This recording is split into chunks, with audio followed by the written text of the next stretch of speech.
दोस्तों, जय हिंद। सूबेदार Tomar, advocate MP high court Gwalior, आपसे मुखातिब है। दोस्तों, रोजाना की तरह आज जरा मैं किसी व्यस्तता की वजह से आपको अपना वीडियो नहीं डाल पाया, इसको अपलोड नहीं कर पाया। इसके लिए मुझे आप क्षमा करेंगे। आप बड़ी बेसब्री से मेरे वीडियोस का इंतजार करते हैं, उसका मुझे पता है। मुझे भी चिंता रहती है कि मेरे अजीज दोस्त मेरा इंतजार कर रहे होंगे, लेकिन दोस्तों किसी वजह से ड्यू टू सम अनफॉरसीन सर्कमस्टांसेस मैं आज आपको वीडियो डालने में लेट हो गया हूं, तो आपसे माफी चाहता हूं दोस्तों। दूसरी बात दोस्तों, अगर आप चाहते हैं कि अच्छा कंटेंट मिले, अच्छे आपको जानकारी मिले, कोई आपको मिसलीडिंग करने वाली इंफॉर्मेशन नहीं दूंगा, ये मेरा प्रण है। जितने भी यूट्यूबर वीडियोस हैं, यूट्यूबर्स हैं, आपको मोस्टली का मतलब होता है 99.99% आपको मिसलीडिंग इंफॉर्मेशन, कंफ्यूज करने वाली इंफॉर्मेशन, आपको बरगलाने वाली इंफॉर्मेशन, मिस्चीवियस इंफॉर्मेशन और तरह तरह की झूठी जानकारी देकर, अपने व्यूज सनसनीखेज खबर देकर, सनसनीखेज बातें बताकर आपको बरगलाते रहते हैं, ताकि उनका वीडियोस में आप थंबनेल देखकर, नेचुरल बात है कि आप चाहेंगे कि इसमें तो आज 2 लाख रुपए हमारे पेंशनर के, एक्स सर्विसमैन के खाते में डालने के लिए बोला है, तो जरूर कुछ बल्ले बल्ले होगा। और जब आप पूरा वीडियो देख लेते हैं 20 मिनट, तो आपका दिल कितना खट्टा हो जाता होगा, आप क्या सोचते होंगे, उसका अंदाजा है मुझे। तो दोस्तों, जरा ध्यान दीजिए, ऐसे हरामखोरों से आप दूर रहिए और उनको आप अनसब्सक्राइब कीजिए। अच्छी बातें, अच्छे वीडियोज जो जानकारी के साथ, प्रामाणिक जानकारी के साथ अगर चाहते हैं तो मेरे वीडियोस को आप सपोर्ट करें। अगर आप सपोर्ट करेंगे तो ही ये सूबेदार तोमर आपको ज़्यादा से ज़्यादा आपके वेलफेयर की बातें, आपके रोज़मर्रा की ज़िंदगी में काम आने वाली बातें बता सकता है। तो दोस्तों, ये तो हुआ, अब आपको ज़रा काम की बात पे आता हूँ। आज दोस्तों, आपको पता हो, आज 8 नवंबर है। 8 नवंबर के दिन हमारे प्रधानमंत्री मोदी जी मुरैना में इलेक्शन रैली में पधारे हुए थे, और वहां उन्होंने वही सरेआम झूठ कि मैंने, मोदी सरकार ने 70,000 करोड़ रुपए वन रैंक वन पेंशन के towards one rank one pension have paid to the accounts of the ex serviceman, पूर्व सैनिकों के खातों में 70,000 रुपए करोड़ उन्होंने क्रेडिट किया है। मोदी जी, बड़े दुख के साथ कहना पड़ रहा है कि आप के इन वक्तव्यों से, इन स्टेटमेंट से पूर्व सैनिक स्पेशली जेसीओ जोहार को बहुत दुख हो रहा है।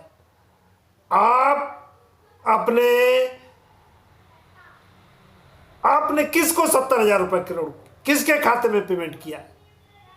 इतना बड़ा झूठ मत बोलिए। मैं बड़ा आपकी नीतियों का बहुत समर्थक हूं, आपकी कई नीतियों का मैं बहुत समर्थक हूं, लेकिन इन बातों से आप समझते हैं क्या झूठ बोलने से आप क्या जनता को बेवकूफ समझते हैं? क्या पूर्व सैनिकों को आप बेवकूफ समझते हैं?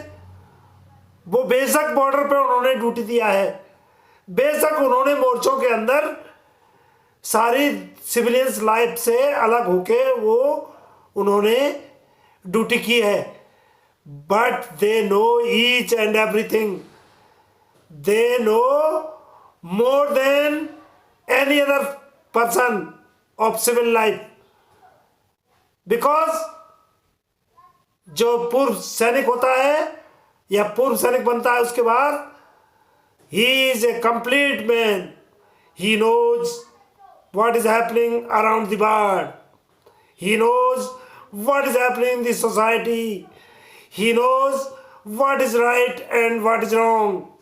So my dear Modi sir, please never try to mislead the nation.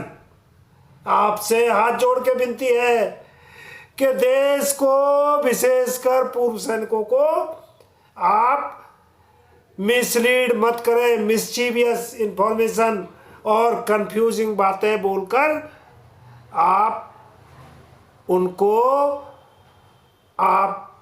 Lollipop जैसे देता है एक बाप अपने बच्चों को, और उसको है ना फाल्सली, उसको है ना होप दे के, फॉल्स होप दे के उसको थोड़ी देर के लिए खुश कर देता है।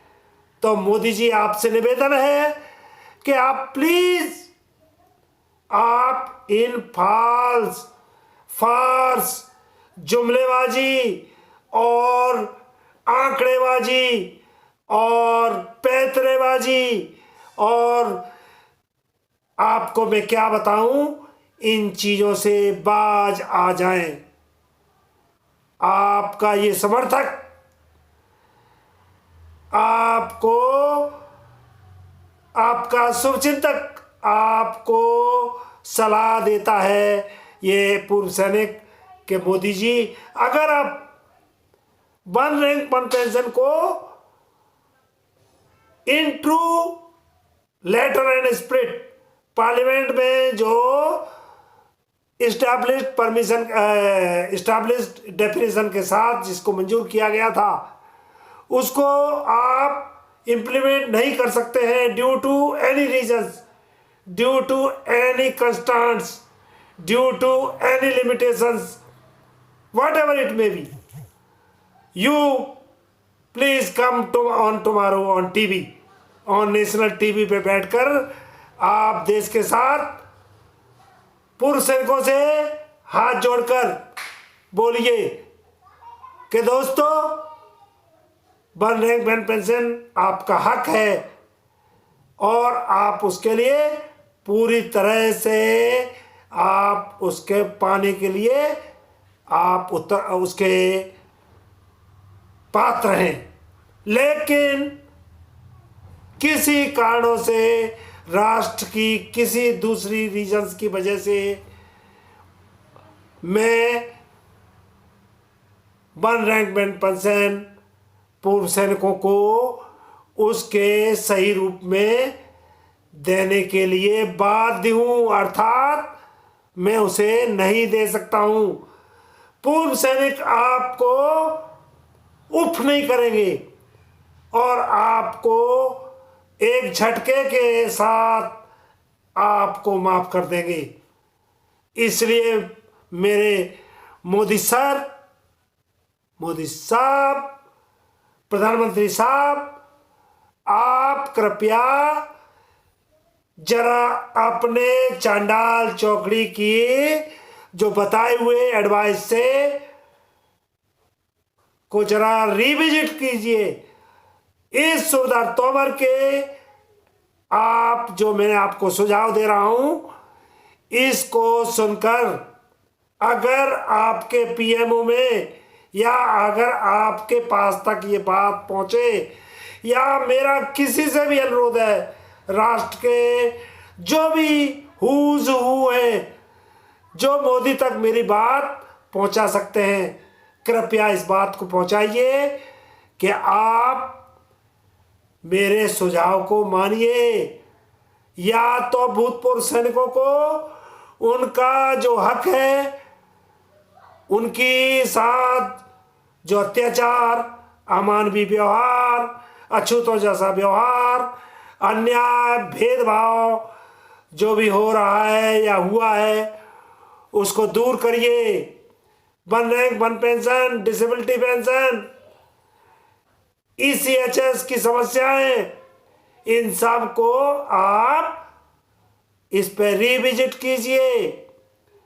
अन्यथा आप नेशनल चैनल पर आकर 9 नवंबर 2023 को आप आइए। देश आपका बहुत आदर करता है, पूर्व सैनिक भी आपका बहुत आदर करते हैं। आप एक्सेप्ट कीजिए ओपनली कि यस,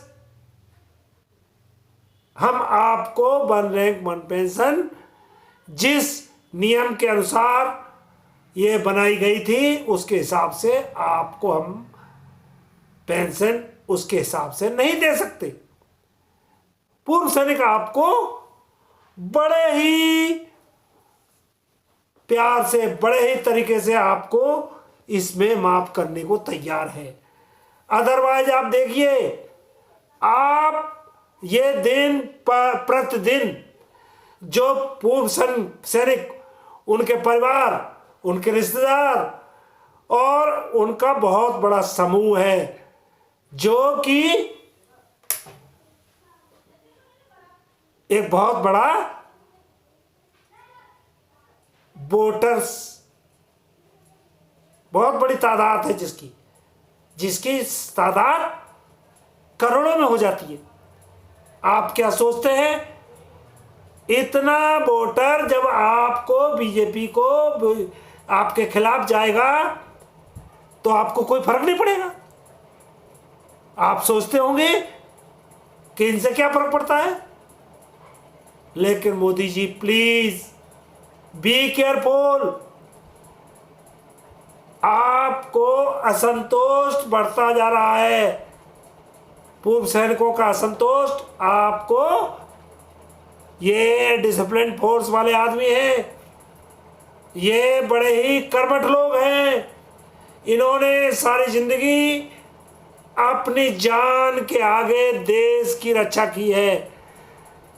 अपना इन्होंने डेथ वारंट सेल्फ साइन किया हुआ है।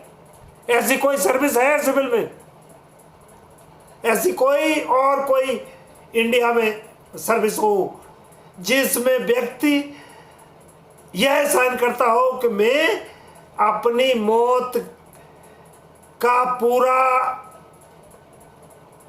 इम्कान हो, मौत की पूरी आशंका हो, फिर भी मैं भारत सरकार की, इस देश की आन बान और शान के लिए मैं अपनी जान लगा दूंगा, चाहे उसमें मेरी मौत ही क्यों ना हो जाए। Tell me which other service have these conditions except this Indian Armed Forces soldier? तो आप मोदी जी जरा प्लीज, आपसे फिर मैं हाथ जोड़ता हूं कि कृपया पूर्व सैनिकों के असंतोष को पर ध्यान दीजिए और पर्सनली लुक आफ्टर कीजिए कि after their is something wrong and what is that wrong, आपके लेवल में ही वो ठीक हो सकता है, क्योंकि पूर्व सैनिकों को आपके ऊपर पूरा भरोसा है। यह भी सभी जानते हैं कि आपकी सरकार में चाहे कोई और मंत्री हो, चाहे कोई और संतरी हो, चाहे और कोई कुछ भी हो, वो सब गुड फॉर नथिंग है। अब मोदी जी आपके ऊपर सबको फेथ है, तो कृपया प्लीज आप इसको रिविजिट कीजिए, अर्थात इस चीज पे आप दोबारा गौर कीजिए। आपने इतने अच्छे काम किए मोदी जी, आपने बहुत बहुत देश के लिए अच्छे काम किए हैं, लेकिन कुछ चीजें मैं आपको बताना चाहता हूं कि बीजेपी इसमें लैकिंग हो रही है। कांग्रेस ने कभी भी कोई अच्छा काम नहीं किया, बट सत्ता में रहने के क्या तरीके होते हैं, सत्ता में कैसे रहा जा सकता है, यह गुण, यह सब कांग्रेस में लोगों को, कांग्रेस पार्टी को अच्छी तरह मालूम है। You are lacking in that field. तो मैं मोदी जी आपको फिर आगाह करता हूं, आपको अभी 10 साल हुए हैं, होने जा रहे हैं, और कांग्रेस ने इस देश पे 55 से 57 साल शासन किया है। किसकी वजह से? They know how to govern, you people don't know how to govern. आप अच्छा काम कर रहे हैं, लेकिन अच्छे काम करना ही नहीं है, जनता में भी उस अच्छे काम की संदेश जाना चाहिए। जैसे कोर्ट में कहा जाता है कि न्याय होना ही नहीं चाहिए, न्याय दिखना भी चाहिए। तो श्रीमान मोदी सर, आपकी सरकार को अच्छे काम करने ही नहीं है, आपके अच्छे कामों का संदेश भी जाना चाहिए। लेकिन I will tell again with heavy heart that you have failed in this field. Your whole of India, despite your good work, despite your good policies, the perception is among the masses that BJP government is not good. Why? You must look after this. तो मोदी जी आप सोचिए, विचार कीजिए और मंथन कीजिए, और इस देश को नई दिशा देने के लिए आपको थोड़ा सा अपने पॉलिसीज में, अपने जो आपके एडवाइजर्स हैं उनको आप बदलिए। अगर वो एडवाइज़र आपको अच्छी एडवाइस देने में असमर्थ हैं तो आप उनको बदलिए। ये देश आपसे बहुत उम्मीद रखता है, तो मोदी जी प्लीज़, नहीं तो फिर आप सोच लो वोट की चोट।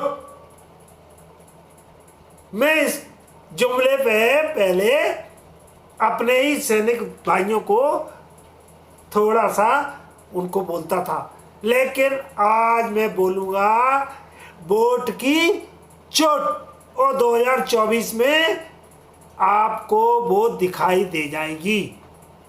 उसके बाद जब समय निकल जाएगा, उसके बाद आप कितना ही अपनी पॉलिसीज़ के ऊपर मंथन करें, कितने ही बैठ के करें, उसका कोई फायदा नहीं होगा। अगले 50 सालों तक आपको दोबारा सत्ता ये भारत की जनता नहीं देने वाली है। तो मैं आपसे फिर विनती करता हूँ, तो पूर्व सैनिकों की समस्याओं को दूर कीजिए।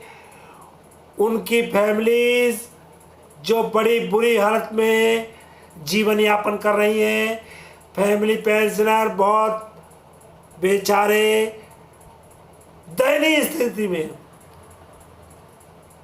तो उनके डिसेबिलिटी पेंशन के बारे में और कई अन्य चीज़ों के बारे में आप जरा सोचिए और इन समस्याओं के ऊपर विचार कीजिए और बिना किसी देरी किए इनको दूर कीजिए।